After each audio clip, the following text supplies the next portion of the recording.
Olá, seja muito bem-vindo, seja muito bem-vinda. Eu sou Rafael Oliveira e esse é o videocast Vozes da CLT 80 anos de história, um programa desenvolvido pela Secretaria de Comunicação Social do Tribunal Superior do Trabalho.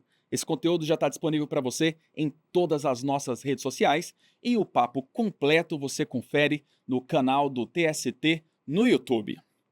O tema de hoje é limites de controle do trabalho no contexto dos 80 anos da CLT.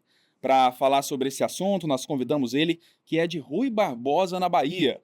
Na Universidade Federal do mesmo estado, se tornou mestre em Direito. Já na Universidade Autônoma de Lisboa, em Portugal, fez doutorado em Direito com especialidade em Ciências Jurídicas. Professor, autor de livros e artigos jurídicos. Desde 2013, é ministro do Tribunal Superior do Trabalho, ministro Cláudio Brandão. Seja muito bem-vindo, prazer falar com o senhor.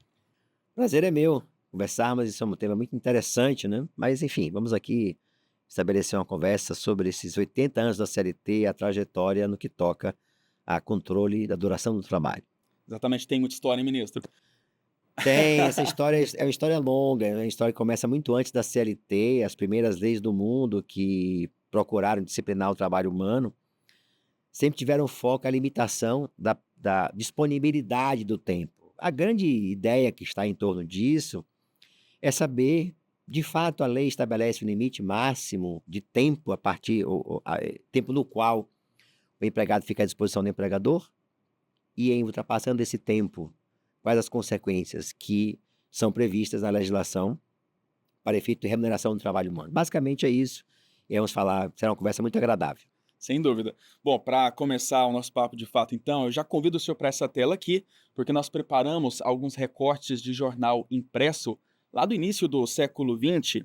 A notícia era a primeira greve geral dos trabalhadores no Brasil, 1917. A pauta de reivindicação do movimento operário, uma das pautas, talvez a principal delas, era justamente controle de jornada. Para quem não sabe, era muito comum, na época, trabalhar sem limite. Trabalhava-se no mínimo 12 horas por dia e uma das reivindicações, está ali o destaque na tela preparado pela Débora, é justamente jornada de 8 horas, pedido da categoria que inclusive e curiosamente só veio a ser atendido 15 anos depois, em 1932, também antes da promulgação da CLT, né, ministro? Eu uso esse artifício, esse pretexto, digamos, para entrar no assunto com o senhor, para a gente entender que controle de jornada, né, ministro, é um assunto muito antigo, aí desde a época da Revolução Industrial, né? Veja, é interessante essa reportagem, porque ela faz referência àquilo que eu acabei de dizer. O tema referente ao controle de jornada antecede a criação da CLT. Então, se ela está aqui a comemorar os seus 80 anos, este tema é muito anterior à sua existência, o que mostra que, apesar de ser um tema extremamente antigo, ele tem a ver com a remuneração do tempo de trabalho e a duração do trabalho diário, que, relativamente ao tempo, que o empregado coloca-se à disposição do seu empregador. Então, se é uma reivindicação que antecede, portanto, que é anterior à CLT, infelizmente, ele é um tema ainda extremamente atual. Então, nessa trajetória de 80 anos, até poderia dizer que a trajetória ultrapassa os 80 anos, que ela começa muito antes da CLT e permanece atual até os dias de hoje. É, sem dúvida, isso é uma prova concreta, né? Bom, falando sobre controle de meios de controle por parte controle diretivo, né, por parte do empregador, tem um outro que nos dias de hoje é bastante comum, né, que é justamente o ponto, né, todo mundo que trabalha no formato tradicional com carteira assinada, geralmente bate ponto para entrar no trabalho, ponto para sair, às vezes ali um ponto intra-jornada também, né. Queria que o senhor falasse para nós, ministro, quais são as demais, os demais tipos de meios de controle existentes? Veja, antes de nós chegarmos a essa sua pergunta, eu vou dar um passo atrás. Então Pois não. vamos imaginar que nós estamos aqui brincando jogo de dados, aquele jogo que você volta 2 casas e avança para as casas subsequentes. Vamos voltar aqui 2 casinhas, né. Porque precisamos compreender de onde nasce esta ideia? Nasce de um artigo da CLT, o artigo 4º da CLT, que é o artigo desde a sua origem, portanto, não é uma mudança que houve no curso da CLT, eu diria que é um artigo original da CLT, que diz o seguinte: o que é tempo de serviço?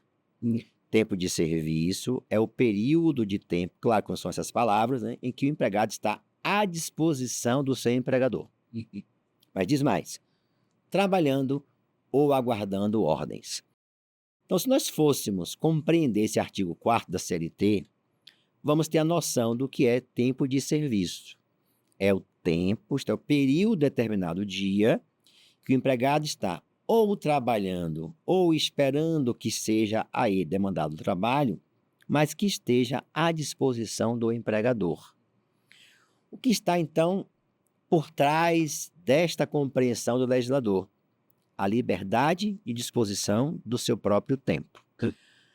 Então, se nós pudéssemos estabelecer uma escala valorativa, uma escala evolutiva entre liberdade plena, descanso total, final de semana, estou em casa, estou dormindo, posso fazer o que eu quiser, tenho liberdade, por exemplo, para tomar uma cerveja, para ir a um culto, para ir para um restaurante, para ir para a praia, para ir para o futebol, fazer o que eu quiser fazer. Então, é o extremo oposto do tempo à disposição do empregador. Ou seja, a liberdade plena é aquilo que acontece quando o empregado se encontra longe, distante, imune, afastado do poder de comando, poder de controle do empregador. Então, na primeira ponta, que é a liberdade plena, é o tempo que eu estou livre, meu final de semana, ou o tempo que eu estou de folga na minha empresa. Estou inteiramente liberado para fazer o que eu quiser. Então, a disponibilidade plena do seu próprio tempo. No extremo oposto, é o tempo que ele está sob o poder de comando do empregador. Como a lei diz, à disposição do empregador. Então, é o tempo que ele está trabalhando, efetivamente. Mas a lei diz, ou trabalhando, ou aguardando ordens. Então, tem essa equivalência jurídica. A norma torna as duas situações equivalentes. Aí é o extremo oposto. Ele está, então, submetido ao poder de comando ou poder diretivo do empregador. Então, ele está vinculado, por força do contrato de trabalho, à obediência das ordens que recebeu do empregador, portanto, deve executar aquela ordem, e o tempo, então, é remunerado. Você viu naquela reportagem, e eu queria que você voltasse aquela tela, você vai ver ali, Claro. que a reivindicação é de 8 horas por dia. Sim, E justamente. veja que ali tem uma coisa interessante naquela matéria, veja ali naquela matéria que era um movimento que reivindicava a possibilidade que houvesse um limite, porque não seria razoável que ele ficasse 10 horas, 12 horas, 14 horas, sem receber a respectiva remuneração. E ali está embutido naquela matéria, naquela outra parte da No próximo matéria, destaque, né? no próximo destaque, Vai você chegar vai ali. ver que eles pediam já aqui, ó, que fosse assegurado o pagamento de hora extraordinária, 50%, que fosse assegurado para todo trabalho extraordinário. Curiosamente, somente em 88 assegurou-se esse percentual de 50%. Antes era 25% e era 20%. Veja, em 1917 essa matéria.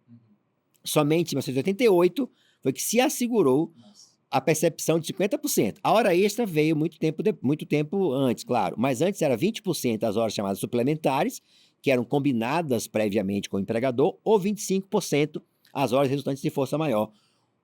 Portanto, essa reivindicação de que compreendesse o percentual maior somente veio a ser alcançada em 1988. E lá se pedia, olha, nós queremos a semana inglesa, porque era uma referência ao que houve na Revolução Industrial, que era um movimento em torno de 8 horas de trabalho, 8 horas de descanso e 8 shillings por dia. Então, tem essa ideia, que era uma espécie de uma reivindicação para consolidar os trabalhadores, criou-se esse mote, né? 8 horas por dia, 8 horas de descanso e 8 shillings por hora. Exatamente para mobilizar a classe trabalhadora para que houvesse uma limitação. Limitação do tempo que o empregado se põe à disposição do seu empregador, porque não é razoável imaginar que o empregado permanecesse todo o tempo, sem limite, à disposição do empregador. Então, só para a gente voltar ao que eu dizia. Não, perfeito. Liberdade plena é a folga, controle total é o tempo à disposição do empregador. Mas eu vou falar que existem duas escalas intermediárias, que é o sobreaviso e a prontidão. Mas eu não vou falar sobre isso agora não, depois a gente fala mais Claro.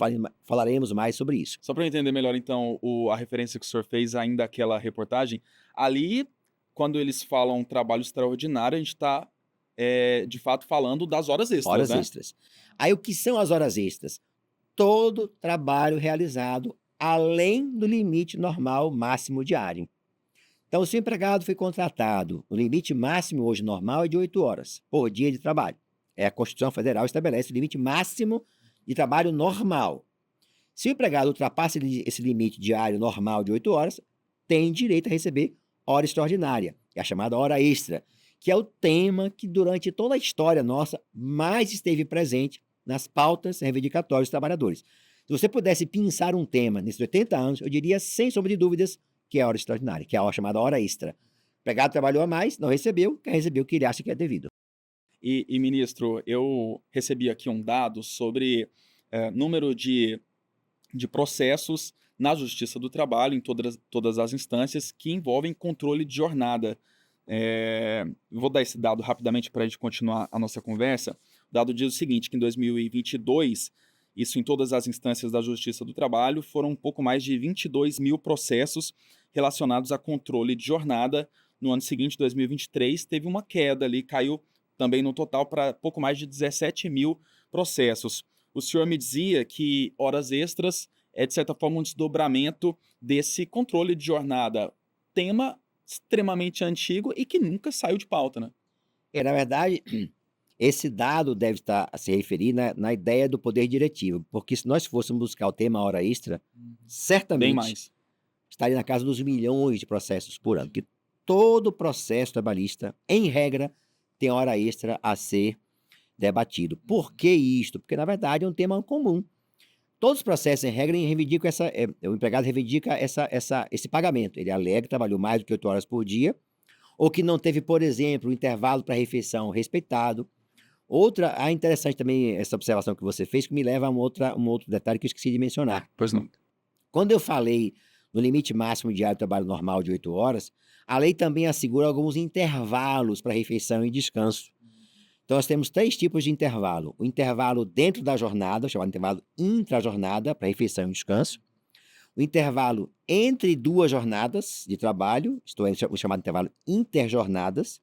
O intervalo semanal, que é o repouso remunerado semanal. E podemos até mencionar um outro, são as férias, que é o intervalo anual. Então, se nós pudéssemos falar, mas vou me ater aos 3 primeiros. Então, não somente a lei estabelece o limite máximo de trabalho normal diário, mas também, obrigatoriamente, período de descanso dentro da jornada, entre 2 e a cada semana de trabalho. Tudo isso tem a ver com o tema poder diretivo, controle da jornada, porque é a decorrência do controle que gera a percepção, o direito à percepção de horas extraordinárias, porque é uma consequência. Se eu disse para você antes, no início da nossa conversa, que tempo de serviço é um conceito legal, e a lei diz, tempo de serviço é o tempo que o empregado está à disposição do empregador. Ponto. Basta isso. Você está à disposição. E se encontrou à disposição, para além de 8 horas de trabalho normal diário, há direito à hora extraordinária, que é o tema central de reivindicação historicamente nosso. Tenha certeza disso. Ok, bom, o senhor trouxe agora várias denominações aí dos métodos de controle.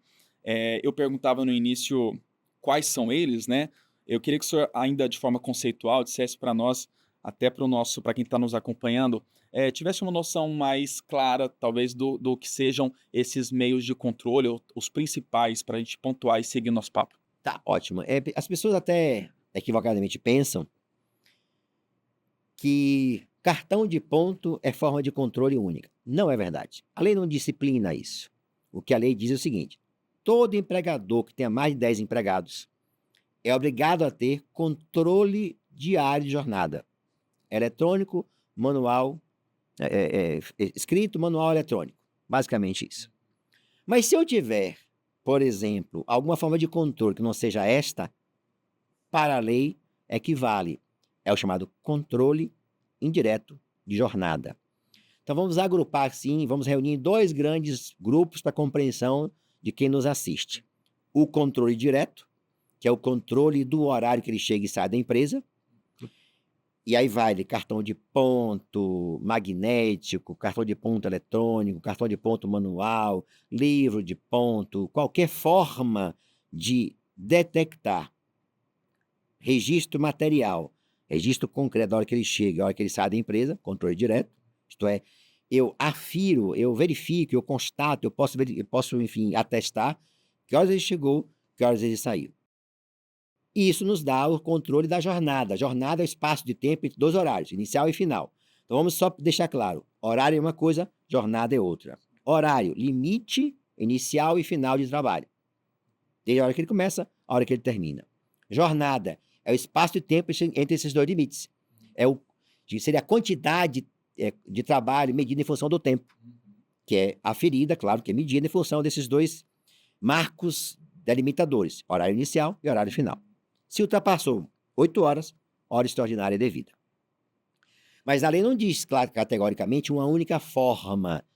Qualquer forma é possível, desde que haja a possibilidade de identificação de que o empregado começou tal horário, terminou tal horário. Dou um exemplo, claro, que em atividade urbana, há forma de controle hoje com relógio de ponto eletrônico, em que o empregado registra em sistema o seu horário, obter um extrato individual, ele pode pegar todo dia, como se fosse uma maquininha de cartão de crédito, aquele uma boletazinha que ele guarda para controle pessoal. Mas no campo, por exemplo, no meio rural, nem sempre há esse controle. Mais Tem um difícil. capataz que o empregado anota, o nível de ponto, não importa a forma, se a empresa tiver mais de 10 empregados, é obrigado a ter controle de jornada. Isso é obrigatório. Ministro, isso que o senhor está falando, eu não paro de lembrar de uma colega de profissão nossa que veio contar para nós outro dia de como era feito o controle de ponto ali da empresa que ela passou a trabalhar, né? Ela tinha que tirar uma foto em frente à empresa e registrar ali naquele arquivo, tinha um sistema de geolocalização também, né?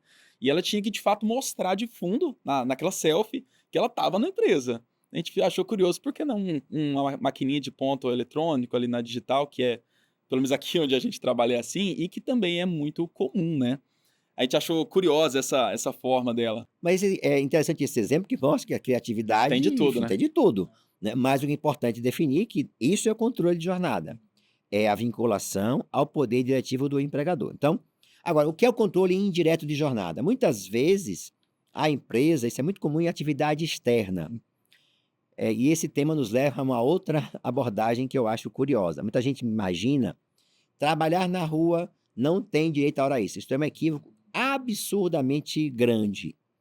O que é que o Tribunal Superior do Trabalho há décadas decidiu? Não é trabalhar externamente que determina ou não o direito à hora extraordinária. É trabalhar externamente que não haja a possibilidade de controle de jornada. Então, eu diria, é o empregado que tem como pressuposto da atividade externa a liberdade de dispor do seu tempo. Então, não há horário que ele possa trabalhar obrigatoriamente, iniciar obrigatoriamente. Ele pode escolher começar às 8, 9, 10, 11. O tempo dele não interessa para o empregador. Então, neste caso, quando ficar demonstrado, isso tem que ser muito bem esclarecido, especialmente porque isso é um fato gerador de muitos processos trabalhistas, por exemplo, de caminhoneiros que trabalham em empresas de transporte de cargas ou de passageiros, que são empregados.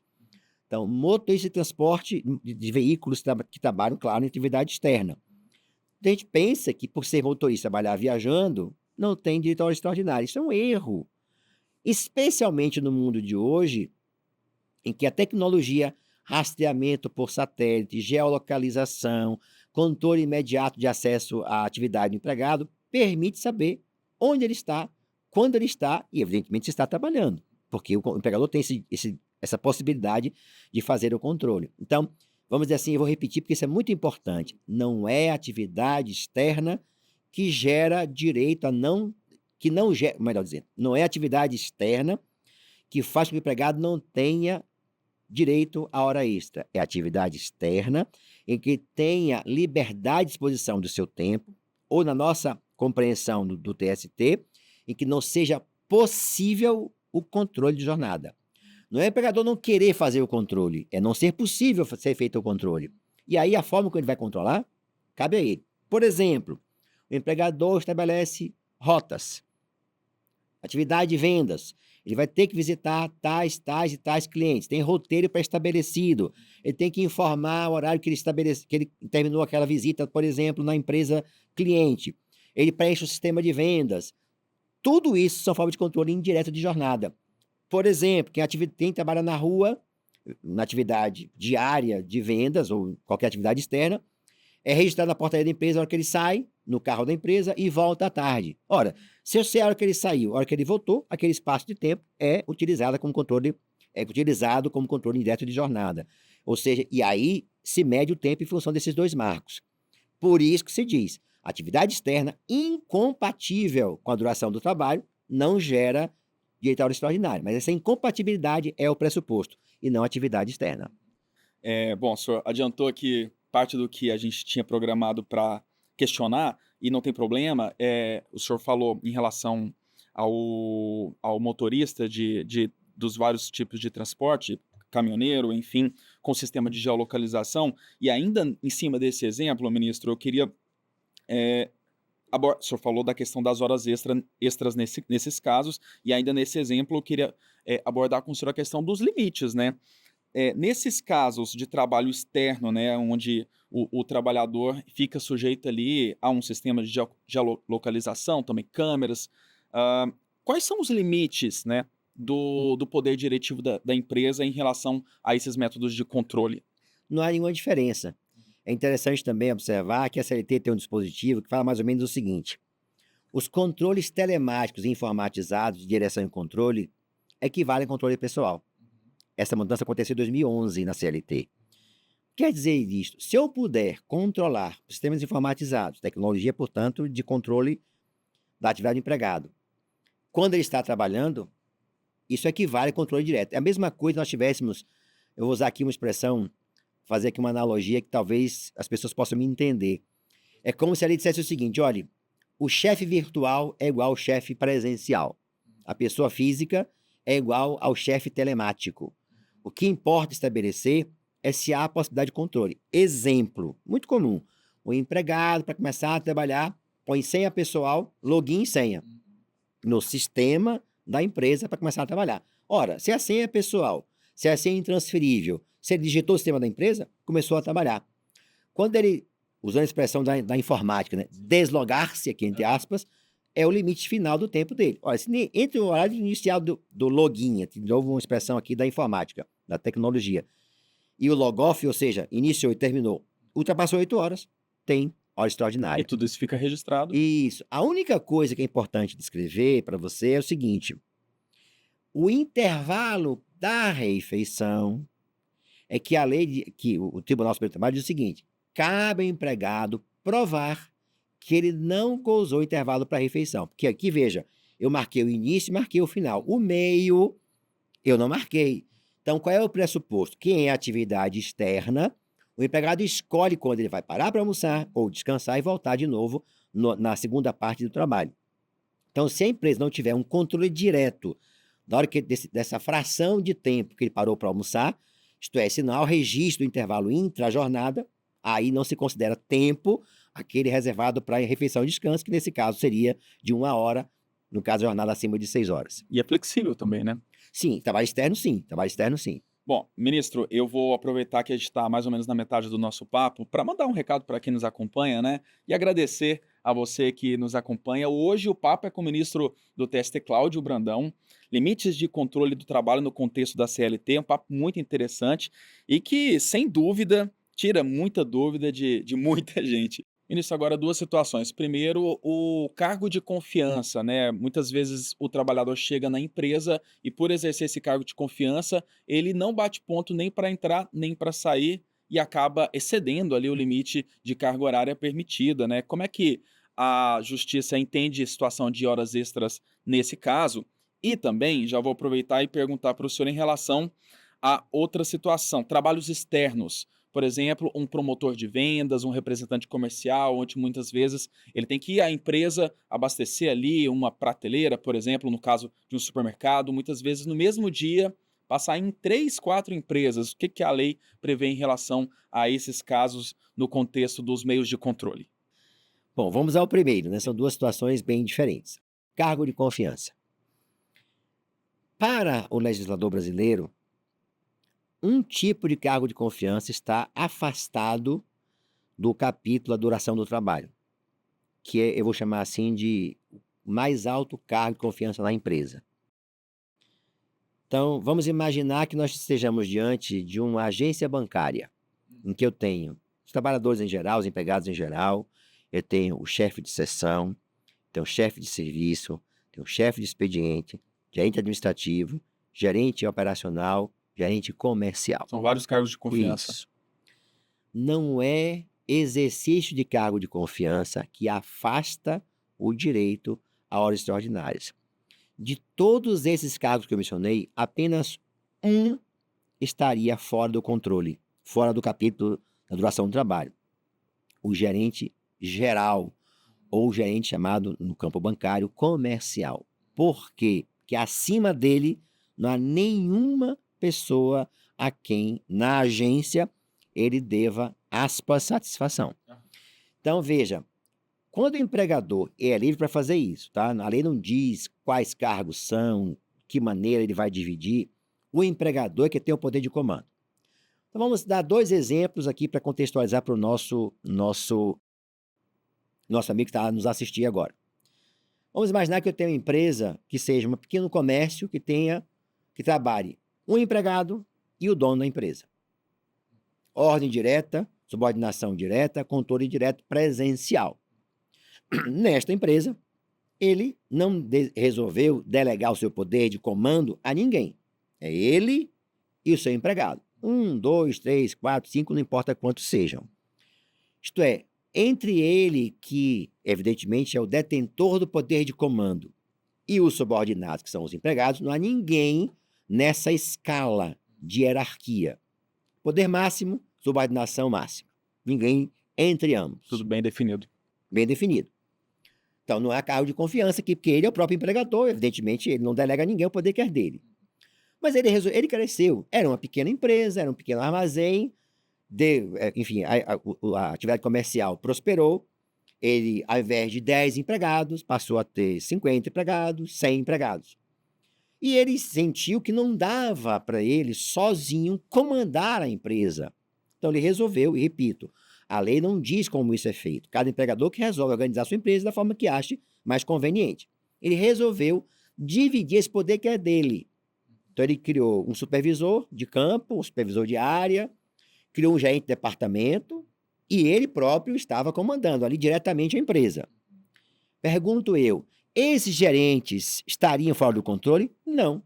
Apesar de ser gerente, estava subordinado diretamente ao empregador. Apesar de ser gerente, veja, o poder de comando ali, de vinculação, é direto, nada afastaria ele, por exemplo, da percepção de horas extraordinárias, caso viesse a trabalhar mais de 8 horas por dia.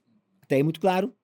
Sim. Terceiro exemplo. Parecido com a agência bancária. Isso. Agora, cheguei à agência bancária, perfeito, é um pouquinho diferente. Na agência bancária, o empregador não está lá.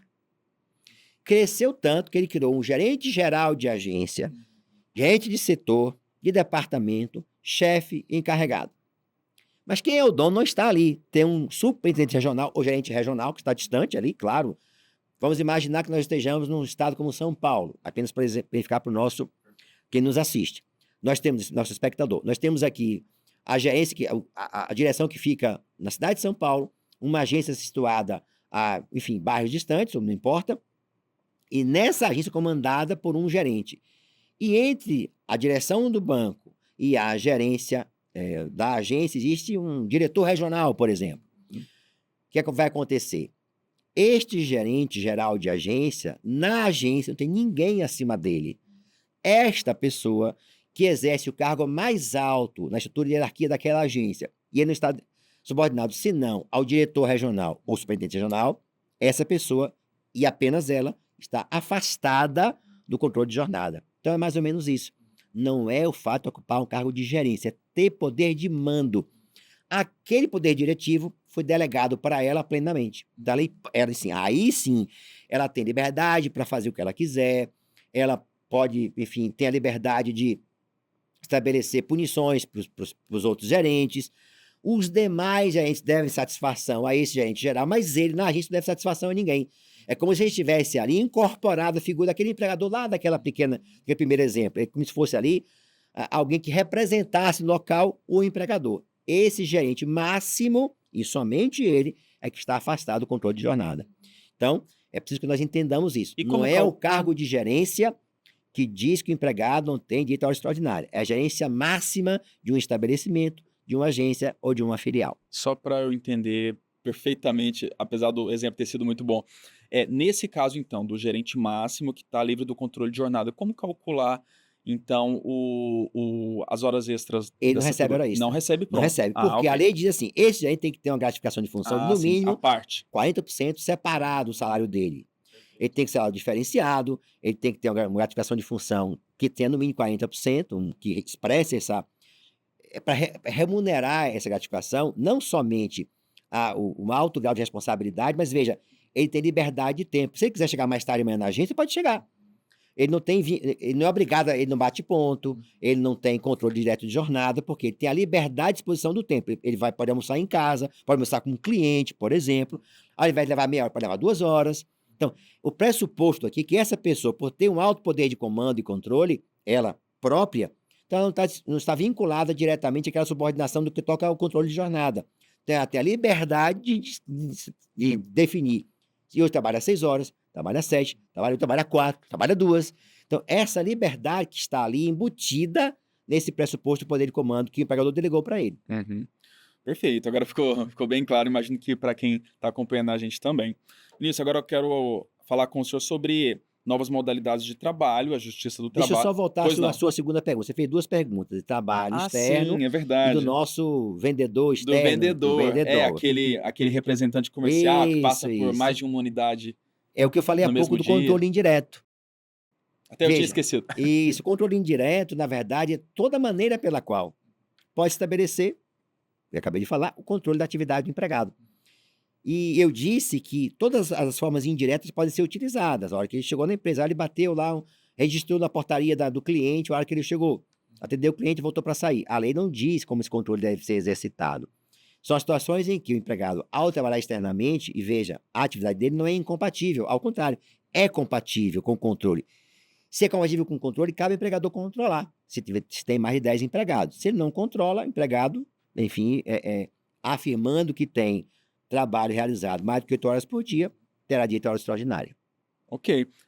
Só para eu complementar, me veio à mente agora, antes da gente ir para a próxima, nesse caso último que a gente está falando, se o trabalhador, ministro, no caso de um trabalho externo, né, se o empregador, aliás, não coloca um meio de controle, seja um ponto, seja qualquer outra forma, cabe ao empregado, eh, provar que ele fez horas extras para poder tá pedindo isso eventualmente na Justiça do Essa Trabalho? pergunta é muito boa, porque é um dos temas discutidos aqui muito frequentemente. Hum.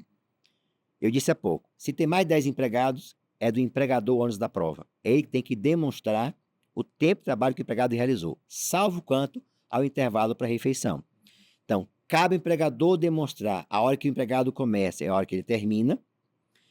Se ele tem mais de 10 empregados, esse controle tem que ser material, registro de ponto, horário de ponto, enfim. Aí sim, é dele comprovar que o empregado diz assim, eu trabalhei 10 horas por dia. O empregador diz, e era atividade externa. Aí pode dizer, não era 10 horas por dia, era apenas 8. O empregador que tem que provar que eram apenas 8. Porque é dele o ônus da prova. Por quê? Porque apesar de ser externa à atividade, não era incompatível com o controle de jornada. Agora, diz o empregado, eu trabalhei 8 horas por dia ou 10 horas e não usufruir o intervalo para refeição. Temos 2 pontos a serem provados.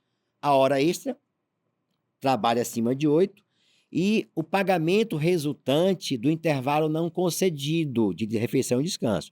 Neste caso, o empregador prova a jornada, isto é, horário de início, horário de término, e o empregado em atividade externa, friso bem esse aspecto, é que tem que provar que não gozou desse intervalo, já que ele tinha liberdade de parar 11 horas, 11h30, meio-dia, 12h15, 12h40, 1h40, essa liberdade, eu diria, essa flexibilidade da pausa, chamada pausa intervalar, ou pausa para refeição e descanso, cabe a ele demonstrar que, embora autorizado pelo seu empregador, não parava para descansar, para almoçar, porque havia demanda de serviço e o impedia.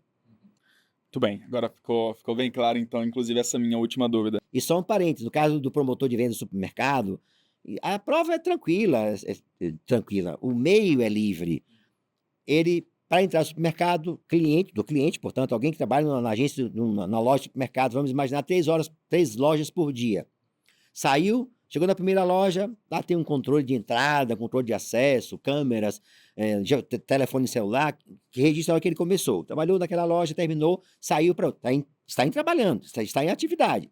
Deslocamento de uma loja para outra, está em atividade, porque está ali porque aí volta ao contexto do tempo de serviço, à disposição do empregador. Então, saiu da loja, foi para outra, está trabalhando. Chegou na segunda loja, trabalhou.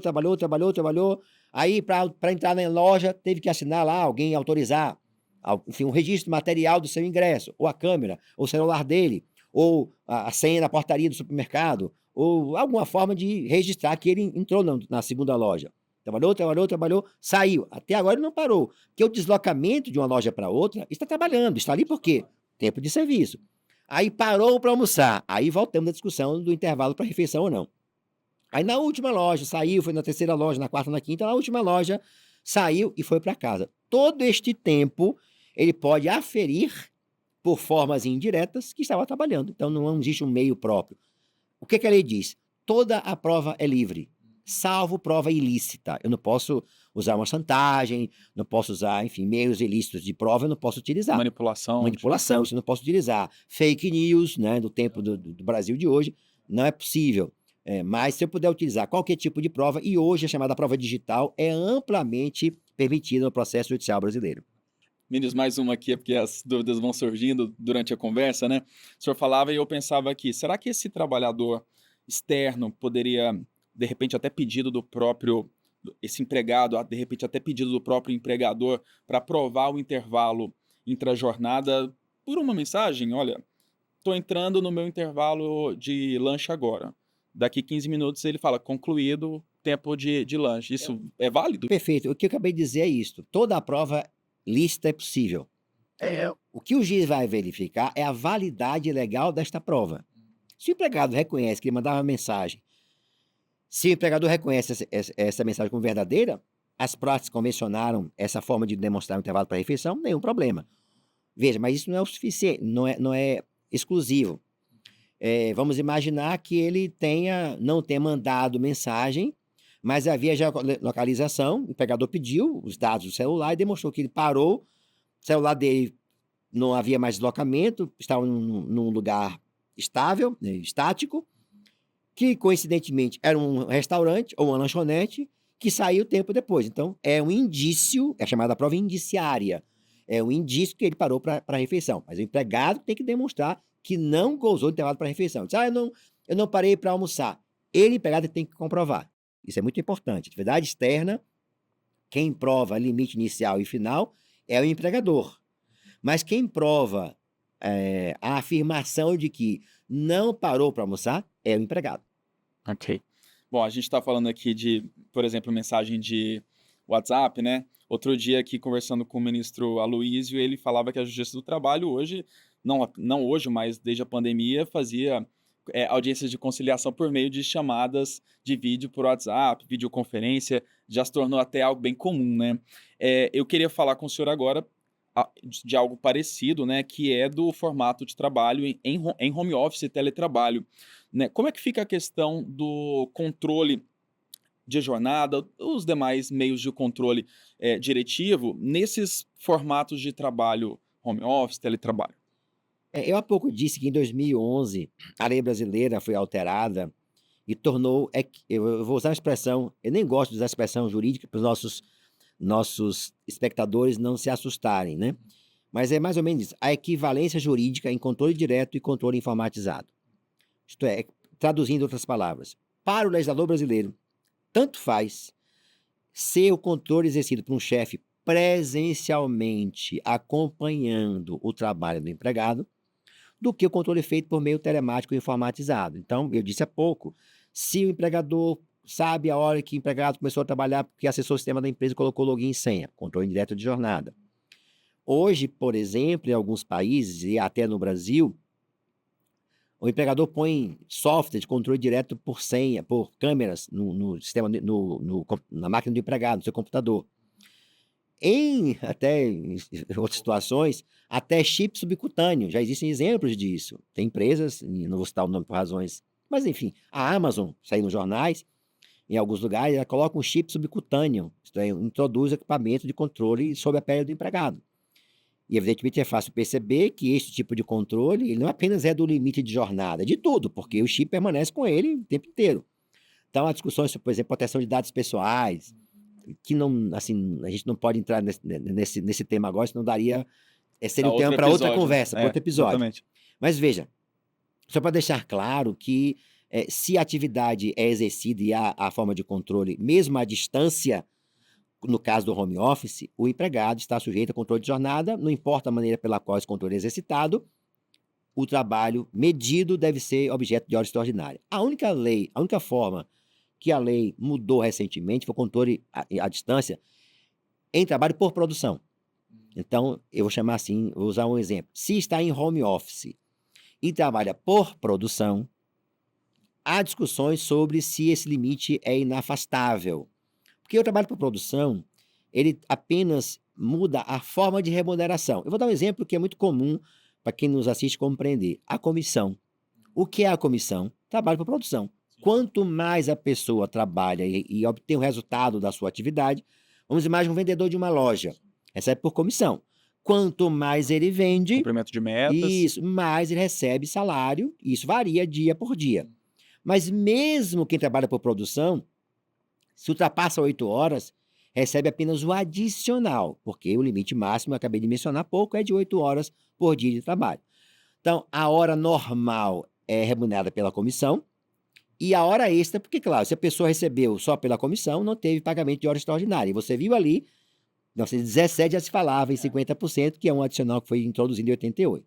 Então, mas veio a mudança agora em 2017, que deixou, é a discussão que o tribunal ainda não examinou, portanto vai examinar no futuro, porque a mudança é recente, é que o trabalho por produção à distância não geraria direito à hora extraordinária, porque o empregado estaria fora do controle, ou melhor, da duração do trabalho diário. É uma discussão ainda recente, não chegou ao tribunal ainda, mas existe essa norma que diz: quem trabalha à distância e é remunerado por produtividade, sem controle de jornada, isto é, não importa quanto tempo, pode trabalhar 1 hora por dia, 2, 3, isso, o empregador não interfere no tempo de trabalho, mas o resultado dele, ele estaria fora desse capítulo da doação do trabalho e, consequentemente, o direito à hora extraordinária. Então, é uma discussão ainda recente, repito, mas existe isso. Mas eu quero deixar claro para os nossos espectadores, nossos assistentes, não é trabalhar à distância, ou seja, em home office, trabalhar em casa, por exemplo, que faz com que o empregado não tenha direito à hora extraordinária. Isso não é verdade. Acabei de dizer e repito. Desde 2011 no Brasil, a lei torna igual, ou seja, equivalente, o controle pessoal direto do controle realizado por meio telemático e informatizado. Não tem diferença nenhuma. E se eu já disse aqui antes que jornada normal diária é limitada em 8 horas, porque passar 8 horas é direito à hora extraordinária, mesmo tendo trabalhado à distância em home office. Por quê?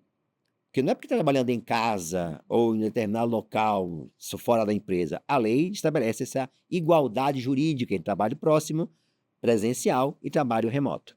E lembrando também, como o senhor já disse, que o único que não tem que não está sujeito ao controle de jornada é aquele gerente máximo Máximo, que não perfeito, tem que perfeito, recebe perfeito, já ali um a perfeito. mais. Ou trabalho externo incompatível com o controle. Aí, claro, se a pessoa que não tem a possibilidade de controle, porque a pessoa tem a liberdade de dispor do seu próprio tempo, aí, evidentemente, a hora extra não é devida.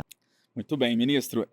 Agora eu quero abordar com o senhor um tema que talvez não seja muito conhecido de forma geral, mas que é extremamente importante, que é o direito à desconexão. Eu quero até citar rapidamente aqui um exemplo meu de quando iniciava na profissão de jornalismo numa emissora de TV. Eu era a figura do produtor, que, para quem não sabe, é aquele que fica responsável por captar as pautas, montar ali o que vai ser dito para o repórter que vai para a rua com aquele material e executar, digamos, aquilo que foi planejado para a reportagem, né? O produtor fica de olho nos assuntos.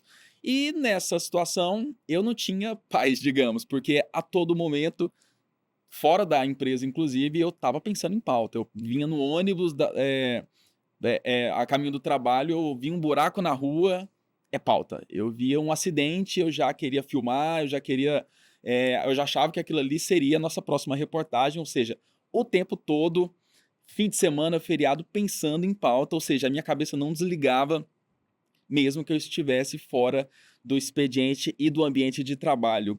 Explica para nós, ministro, um pouco sobre esse conceito, direito à desconexão e onde que entram aí os meios de controle diretivo. Tá.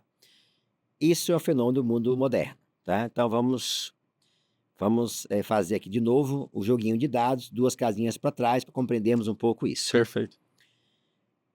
Eh, Vamos mencionar aqui, quando isso surgiu, lá no bip, né, ou no pager, para quem é do mundo de hoje já houve um tempo que não havia telefone celular, tá, gente? Então, só lembrando, telefone celular já houve um tempo que não Era havia bem celular, diferente, não havia é. internet, enfim, isso é um tempo que não é muito longe não, tá? Internet é dos anos 90, então ontem.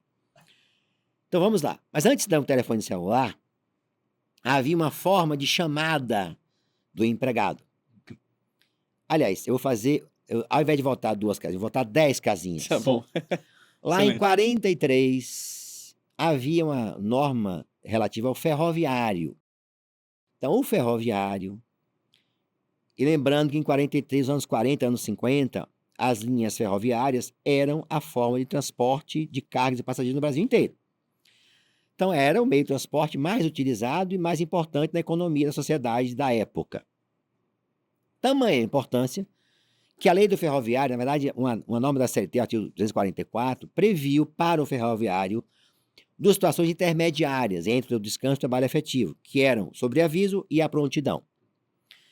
Como era o sobreaviso, escala de 24 horas, ficava em casa, aguardando ser chamado para trabalhar, recebia 1/3 do valor na hora normal. Então, escala de 24 horas, a empresa elaborava uma escala, maquinistas, mecânicos, ficavam em casa para uma emergência serem chamados. Então, eles recebiam, na escala de 24 horas, por cada uma das 24 horas, o valor equivalente a 1/3 da hora normal. Vejam, para não trabalhar. Mas como ele não podia sair de casa, lembra da liberdade que eu falei há pouco? Sim. Ele não podia viajar, não podia beber, porque podia ser chamado a qualquer hora, e era um limite de 24 horas, podia, claro, dormir, podia se alimentar, podia ficar à vontade em casa, mas não podia sair de casa. Então, o legislador brasileiro disse o seguinte: olha, para compensar essa restrição da liberdade, vou pagar a ele 1/3 da hora normal por cada uma das 24 horas, sobre aviso. Prontidão: um grupo menor ia para a empresa, no alojamento, ele ficava lá descansando, escala de 12 horas, não mais 24, 12 horas, e recebia 2/3 da hora normal, não mais 1/3. Para que compensar a restrição da liberdade. Veja, antes ele estava em casa, agora estava na empresa, no alojamento, ficava descansando, jogando cartas, jogando dominó, dormindo, vendo televisão na época, ouvindo rádio, enfim, fazia o que queria. Só que tinha que ficar em casa. Não, na empresa. Prontidão era na empresa. No alojamento, não ficava no local de trabalho, ficava no alojamento, descansando lá para que, se tivesse uma emergência, uma primeira prontidão, era acionado e o sobreaviso, então, se não resolvesse a prontidão, chamava a turma de casa. Isso era um conceito da linha férrea. No mundo de hoje, esses conceitos permanecem. Embora, claro, hoje, porque a tecnologia permite contato à distância mais eficaz, não precisa mais ficar em casa. Mas veja, ele não pode beber, por exemplo, não pode ficar num lugar que o telefone celular que ele receba da empresa não funcione. Então, o que o Tribunal Superior do Trabalho entende que essas escalas são necessárias. Então, o empregador pode, vamos imaginar, por exemplo, empresa de energia elétrica. O serviço hoje de manutenção da rede elétrica é fundamental. Se para o serviço, para a energia, para a cidade, o bairro, a rua, o bairro, a casa, o país. Então, a empresa pode montar duas equipes, as 3 equipes. A equipe de rua, está trabalhando, a equipe de prontidão, na empresa, no alojamento, e a equipe de sobreaviso. 24, 12, trabalho. Entendeu essa lógica? Então, permanece esse conceito inalterado. O que se fez foi adaptar ao mundo de hoje. Não precisa mais ficar em casa, mas a liberdade e restrição permanece. A empresa, é um grupo que está trabalhando, vai para a empresa para não trabalhar, mas ser acionado caso haja uma demanda maior do que a equipe de rua não conseguiu atender. Mas vejam, em todos os dois exemplos, há um pressuposto, escala previamente elaborada. Então, se o empregador elabora uma escala, determina que o empregado fique em casa, nessa condição a que me referi, é sobre aviso. Se elabora um segundo grupo, uma escala que fica na empresa, no alojamento, descansado, etc. Essa é a segunda situação da prontidão. Mas há situações que não se encaixam nenhuma e nem outra. É aquele empregado que é demandado o tempo todo. Exemplo, ele fica com o telefone celular, mas vejam, eu quero chamar isso muito claramente. Não é usar o telefone celular que gera esse conceito de prontidão, né? Precisa que haja uma escala ou de sobreaviso. Mas quando o empregado, olha, esse telefone ficar com você para ser chamado a qualquer hora. Se ele é chamado a atender uma ligação, é trabalho. Esse tempo deve ser contado. Claro, é fácil perceber, pega uma conta do telefone, vê quanto tempo ele chamou. Agora, como ele tem que ficar sempre à disposição do seu empregador, começar a surgir, isso é uma demanda recente, portanto, fruto da tecnologia, um fenômeno do mundo atual, para compensar essa possibilidade de ser chamado a todo tempo, o chamado direito à desconexão, uma indenização que o empregado pede, não por ter trabalhado, mas não ter podido ter tempo livre, porque sempre era ele que era chamado. Então temos exemplos, o tribunal decidiu sobre isso, de um trabalhador que ficava, era responsável, se não me engano, por manutenção de rede de informática de uma empresa grande, se não me engano, era um banco, que era responsável por atender todas as chamadas de manutenção da rede de terminais de atendimento bancário. Então ele ficava a noite inteira e chegou a ficar 16 horas, 18 horas trabalhando. Veja, sempre chamado para atender. Ele trabalhava o expediente normal dele, ia para casa e ficava com o telefone que chamava a qualquer hora, em qualquer dia da semana, final de semana inclusive, para atender chamadas eventuais de demandas. Havia uma ordem para ele: olha, você vai atender o telefone e para reparos emergenciais na rede de suporte a terminais bancários, e se chamar você tem que atender, porque obviamente para a empresa é muito mais importante resolver o problema dela do que, enfim, o custo para ela é muito maior do que pagar, do que remunerar esse empregado. Então veja, o tempo que ele está trabalhando, atendendo a ligação, é tempo de serviço. Se soma a jornada de trabalho. Você trabalhou hoje, atendeu a ligação, passou de 8 horas, é hora extra. Mas essa reparação que ele pediu foi por não ter tido a oportunidade de se desligar. Daí a ideia da desconexão. Isso é uma demanda recente, é uma demanda nova, mas que é fruto da interconexão do mundo atual. Sem dúvida. E nesse caso o dano é moral? Na verdade, é uma reparação extrapatrimonial. O juiz arbitra. Aquele dano existencial? Isso. Na verdade, o dano existencial é quando existe um comprometimento ao processo de vida. Não é essa hipótese. É o dano extrapatrimonial. O dano moral é uma espécie de dano extrapatrimonial. O dano patrimonial é o dano que é aferível economicamente. Eu quebro um telefone, eu posso medir quanto custa esse telefone, aferir economicamente, é o dano patrimonial. O dano extrapatrimonial é um grande guarda-chuva no qual estão embaixo dano moral, dano existencial, dano à integridade física, enfim, vários danos à personalidade, enfim, que somam, esse conjunto forma o dano extrapatrimonial. Dois grandes conjuntos, patrimonial e extrapatrimonial. Dano moral é uma espécie de dano extrapatrimonial. Mas quando esse trabalhador procura a Justiça do Trabalho para falar que ele não teve direito à desconexão, de certa forma, ele não está reclamando do tempo que ele queria ter utilizado para outras coisas, ou seja, aquele trabalho frustrou os projetos de vida dele, projetos pessoais, e isso de repente não se encaixaria ao dano existencial? Veja, o tribunal tem jurisprudência dizendo o seguinte: isso é um tema bastante discutido, bastante difícil de ser respondido de maneira simples. Mas o que é o dano existencial? É o dano que compromete o projeto de vida de determinada pessoa, em função, neste caso, claro, do contrato de trabalho. Dou um exemplo que vai facilitar muito a sua compreensão. Empregado sofreu acidente de trabalho, perdeu um braço. Nenhuma dúvida que uma pessoa que tem uma mutilação de membro superior tem o seu projeto de vida comprometido. Não que ele vai ser um pianista, um jogador de tênis, mas evidentemente é fácil supor que alguém que perde um membro terá uma dificuldade muito maior enfrentada cotidianamente de executar as ações comuns da vida. Por quê? para os atos mais Mobilidade. simples, mobilidade, cognitiva, vai ter que aprender a escrever se era, por exemplo, destro e não tinha habilidade de escrever, a própria discriminação que vai vivenciar, o uso de uma prótese, enfim, passou a ter uma condição de vida diferenciada. Então, aí é um exemplo concreto de projeto de vida comprometido com a mutilação à vida por acidente de trabalho.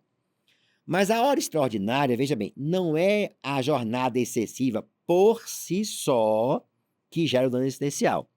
É quando essa jornada compromete o projeto de vida que o empregado diz ter sido comprometido. Exemplo, cursava fazia um curso à noite, tinha um outro emprego, tinha uma outra ocupação, e ele demonstra concretamente que a jornada excessiva impediu que ele usufruísse a condição de vida que ele teria, ou que ele tinha antes do fato acontecer, ou que mesmo foi impedido, ele queria fazer um curso, encaminhou o seu empregador, olha, a partir do ano que vem eu vou estudar à noite e eu quero ser liberado pela minha jornada normal, 18 horas, e trabalhava até 17, vamos imaginar.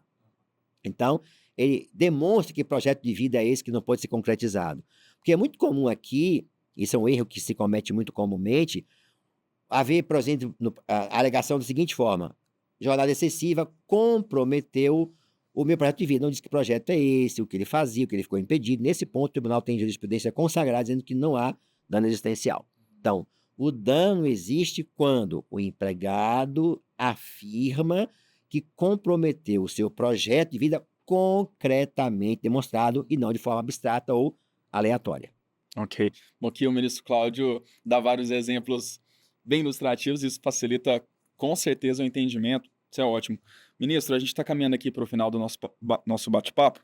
E aqui, para encerrar, ministro, a gente preparou uma pergunta que talvez não seja diretamente ligada aos meios de controle, mas a gente vem falando aqui desde o início de jornada de trabalho, e a gente está acostumado a trabalhar segunda a sexta, outros regimes também, plantões de fim de semana, às vezes 12 por 36, dependendo do segmento, enfim.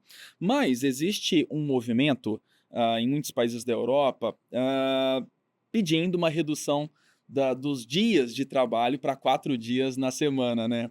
Queria ouvir o senhor sobre isso e perguntar se isso tem espaço, esse debate tem espaço no Brasil. Veja, essa pergunta é muito interessante porque nos leva a várias reflexões, né? Que estaria em jogo, ou que estaria em volta dessa proposta de redução da duração semanal do trabalho? O ócio criativo, de que fala Domênico de Masi. Veja, a ideia é que a pessoa possa dispor da liberdade a que eu me referi com maior intensidade, com maior duração. Porque é preciso nós compreendamos que o trabalho não pode ser senão meio de emancipação social. Nós temos que compreender que o trabalho nos proporciona crescimento pessoal, crescimento de vida, realização dos nossos projetos de vida, nossos desejos. Então, eu trabalho para quê? Eu trabalho para ter a oportunidade de me projetar na sociedade enquanto pessoa. E para isso eu preciso gerar o resultado do meu esforço, que no mundo capitalista é traduzido no pagamento da remuneração que a pessoa recebe, seja por hora, por tarefa, por produção, etc. Hoje, esse movimento que vem, que seria o movimento contrário àquele que aconteceu lá nos idos da Revolução Industrial, é pela busca do maior tempo por conta dos percalços do mundo contemporâneo. A pergunta que você faz, no Brasil esse movimento é possível? Eu diria que seria um movimento desejável, mas muito distante da nossa realidade ainda. Porque, claro, se eu diminuo a quantidade de dias de trabalho por semana de alguém, eu vou gerar gerar postos de trabalho. Seria o ideal. Mas o que nós vimos no Brasil contemporâneo, lamentavelmente, é um movimento de sentido inverso. É cada vez mais aumentar a carga de trabalho e muitas vezes sem remuneração adequada. E isso é uma realidade, essa da Europa, enfim, onde os países têm discutido com mais frequência, muito distante do nosso mundo brasileiro, porque no Brasil a realidade ainda é trabalho precário, trabalho mal remunerado, baixa remuneração, e a hora extra muitas vezes ingressa nesse contexto como uma forma de aumentar a renda do empregado. Ele próprio se submete a esse trabalho extraordinário e gosta até muitas vezes que isso aconteça, que é uma forma indireta de aumentar o seu ganho mensal. que seria um contraponto do que se discute na Europa. É manter o mesmo salário digno, salário, enfim, que proporcione a inclusão das pessoas trabalhadoras e dando a ela um tempo maior para dispor de sua liberdade, aí vivendo com a família. Porque veja, se nós fôssemos buscar os motivos que determinam, os fundamentos que determinam essa limitação de jornada, encontraríamos fundamentos biológicos, que é o descanso, né? Ou seja, eu preciso descansar. E interessante ressaltar que a sobrecarga de trabalho ao longo da vida provoca na pessoa um desgaste maior do sistema muscular, sistema respiratório, enfim, do seu corpo humano. O desgaste é maior. Isso fica evidenciado, por exemplo, trabalhadores que submetem uma carga de trabalho muito excessiva diariamente, ou excessiva diariamente, tendem a ter lesões musculares, ósseas e até mentais, e o trabalho intelectual gera essa consequência, com lesões físicas, mentais, etc. O adoecimento mental no trabalho hoje é uma realidade do mundo contemporâneo. Então, veja, se eu consigo limitar fundamento, por exemplo, biológico, eu tenho também fundamento de natureza econômica, em descanso e movimento, o setor de lazer, de restaurantes, de cultura, há todo um setor da economia que é impulsionado quando a pessoa está de folga. Além disso, fundamento social. Ele convive com a família, ou seja, a qualidade de vida melhora nos momentos que ele não está a trabalhar, portanto está de folga. Então veja que não é apenas o descanso relacionado ao corpo do empregado, o fundamento biológico, que é um fundamento marcante. Mas, por isso, nós temos intervalo dentro da jornada, como eu falei há pouco.